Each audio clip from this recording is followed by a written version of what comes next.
Famille et période du tableau périodique. Commençons tout d'abord par définir le terme famille. Une famille dans le tableau périodique correspond à une colonne et chaque colonne possède un numéro. Colonne numéro 1, colonne numéro 2, 3, 4, 5, 6, 7 et finalement la colonne numéro 8. Ce sont toutes des familles qui sont placées dans la même colonne. Des familles parce que ce sont des éléments qui se ressemblent, ils ont les mêmes propriétés chimiques et réagissent sensiblement de la même façon. Le numéro de la colonne représente le nombre d'électrons de valence, ce qui donne à l'électron son type de réactivité. Par exemple, dans la colonne numéro 1, nous avons les alcalins.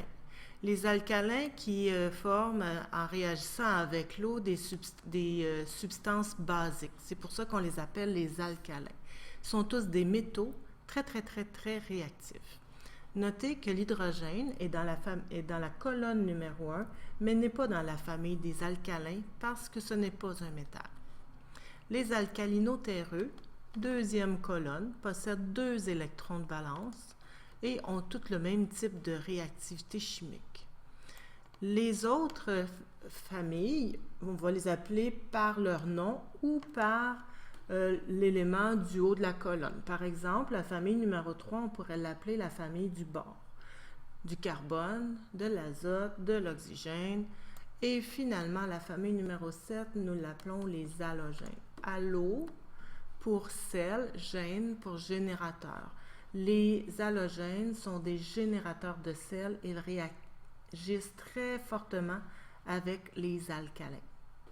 Et finalement, dernière colonne, les gaz inertes, les gaz qu'on pourrait nommer gaz nobles ou gaz rares, sont dans la famille numéro 8 parce qu'ils possèdent tous 8 électrons de valence, dernier niveau d'énergie complété, à l'exception de l'hélium, qui lui a 2 électrons de valence, puisque dans la première période, il n'y a que 2 électrons possibles. Maintenant, pour parler de la période dans le tableau périodique correspond au nombre de couches électroniques. Les périodes sont numérotées aussi, mais puisque c'est une rangée, les numéros devraient se retrouver ici à gauche du tableau périodique. Première période, deuxième période, troisième période, quatrième, etc.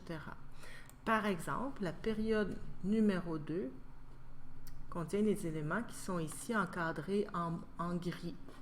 Tous ces éléments ont 2 couches électroniques autour de leur noyau. Et la période 4, par exemple, encadrée en rose, possède, tous les éléments de cette rangée-là possèdent 4 niveaux d'énergie autour de leur noyau.